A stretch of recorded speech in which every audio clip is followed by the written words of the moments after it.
If you've been keeping up with the recent updates, you might not be surprised to learn that the weapon rankings haven't shifted much. This marks the third consecutive season without significant changes to the meta. This time around, we'll be presenting the information in a new way, rather than just rehashing what was said before. XPR and SKS are two weapons that are great for a passive playstyle and the anchor role. They are meant to be used to hold lanes and not move around much. XPR can one-shot in the chest, arms, and head up to 31 meters. After that, it takes 2 shots to kill no matter where you hit. However, it can still one-shot in the head. It's also a great weapon for aggressive sniping because of its incredible mobility stats such as the ADS speed. You can spam with it, and it's very forgiving when you miss a shot or get a hit marker. SKS has a faster fire rate than the XPR but can only one-shot in the head no matter what range. However, it can 2-shot up to infinity as long as you hit in the first range, at least a shot above the legs, and in the second range, 2 shots above the legs or 1 chest shot. PP19 Bison is a great weapon for beginners or those who prefer close-range combat. It can potentially kill an enemy in 3 shots if you hit the chest, arms, or head twice within 10 meters. And after that, it has between 36 and 41 meters of potential 4-shot kill range depending on the build you prefer. It has great mobility stats, no recoil, a very low flinch, a large magazine, and a super quick reload speed. It also has a clean iron sight with no aim shake. Here are the 2 Gunsmith builds for the PP19 Bison. The first build has slightly more range but a little less mobility, while the second build has the inverse. KN44 and LK24 are 2 long-range ARs that are almost identical in terms of performance. They both have more than 50 meters of potential 4-shot kill range, and they both have 15 of bullet spread, which is pretty good. However, the LK24 has a more predictable recoil with less flinch, while the KN44 has more mobility, which makes it easier to use in various situations rather than only for playing at range. The LK24 has a worse iron sight, so if you need one, all these advantages that the KN44 has over the LK24 are accentuated. Here are the gunsmiths for these two. If you need a red dot on the LK24, here's the build you should use. Holger 26 is a hybrid AR LMG that has 24 meters of 4-shot kill range and 50 meters of 5-shot kill range. It has 100 bullets and pretty decent mobility with about 3 meters per second of strafe, which is as good as the KN or the LK. It also has a slightly higher bullet impact, which should destabilize your opponent when taking a gunfight, increasing your chances of winning that gunfight. The BSA isn't necessarily good, but the initial BSA is quite good, so even at long range, you shouldn't be in too much trouble. The recoil is pretty good too, which makes it sort of the Bison of LMGs. Here are the gunsmiths for it. Gil 736 is the second LMG on this list. Unlike the Holger, it's not an AR LMG hybrid, but that doesn't mean it's bad at all. Despite its slow strafe of 1.96 meters per second, it's one of the best, if not the best, full auto weapon for long-range combat. It has 42 meters of potential 3-shot kill range and 59 meters of potential 4-shot kill range. Pair that with good recoil, decent bullet spread accuracy, low flinch, and a clean base iron sight, and you have something that is terrifying at long range. Here's the gunsmith for it. Peacekeeper and Grau are 2 really good flex ARs. One is massively overrated and the other one is underrated. Starting with the Peacekeeper, it has 35 meters of 4-shot kill range as long as you hit 1 shot in the chest, arms, or head, which is incredibly consistent compared to other similar weapons. It also has pretty good mobility overall, especially the ADS speed, which is as fast or faster than most of the common CQC SMGs like the Fennec, the CX9, the QQ9, or the SX9.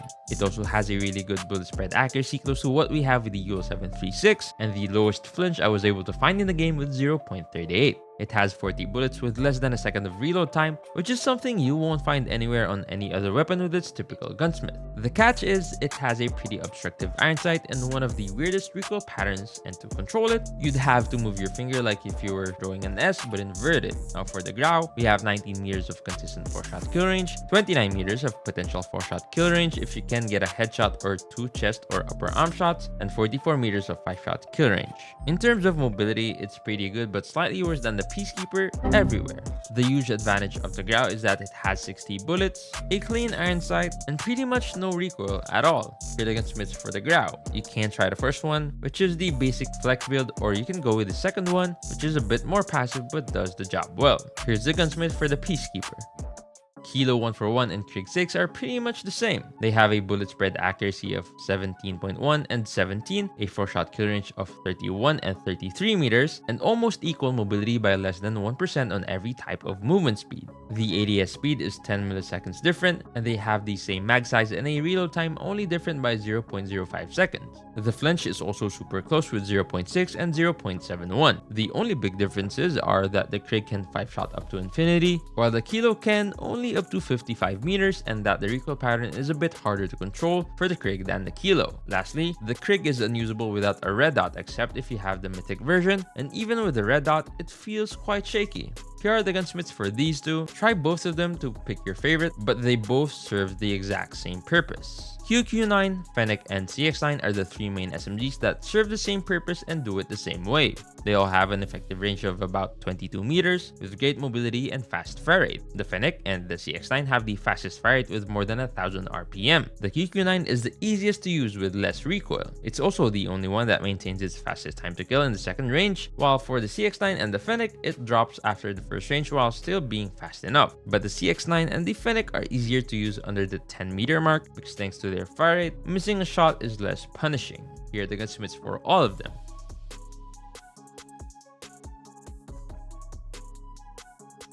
For the CX9, instead of the red dot, you can use a tactical laser, an operator foregrip, or a sleight of hand perk. PDW57 and FFAR are pretty good if you want a weapon that is usable between 0 and about 30 meters. The PDW shines through its incredible mobility, with especially 4.6 meters per second strafe speed, which is a pain to take a gunfight against. It has a pretty easy to control recoil with a low flinch. It has a fairly large mag size compared to its fire rate, but it has a slow reload speed with almost 2 seconds of reload time, which can get you killed more than once if you do not pay attention. On the other hand, the FFAR has one of the lowest initial recoil in the game, with no recoil for the first 7 shots. The FFAR needs 6 shots to kill up to 53 meters, which means that if you aim correctly and just hold the fire button, at that range you'll kill someone without having to deal with anything else than placing your crosshair on the enemy before the beginning of the fight. Along with that, the FFAR has 44 bullets per mag and a reload speed as fast as the Peacekeeper. It has the fastest fire rate among all the ARs with 909 RPM, which is faster than a QQ9 and gives you an idea of how easy to use it is in close range. Here are the gunsmiths for these two.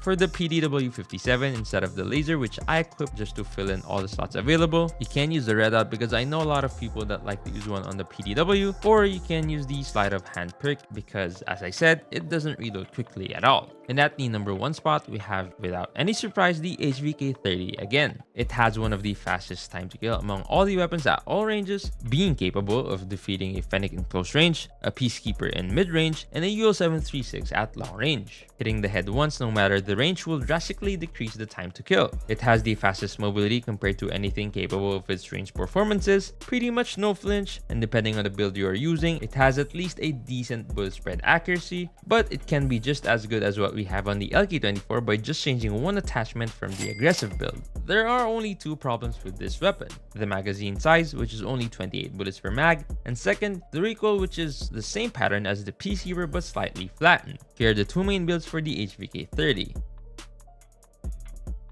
One thing that can make you more effective as a player is using the perks that best suit your gun or your playstyle. Click this video to learn more about the only perks you need in COD Mobile. Thanks for watching, and I'll see you on the next one.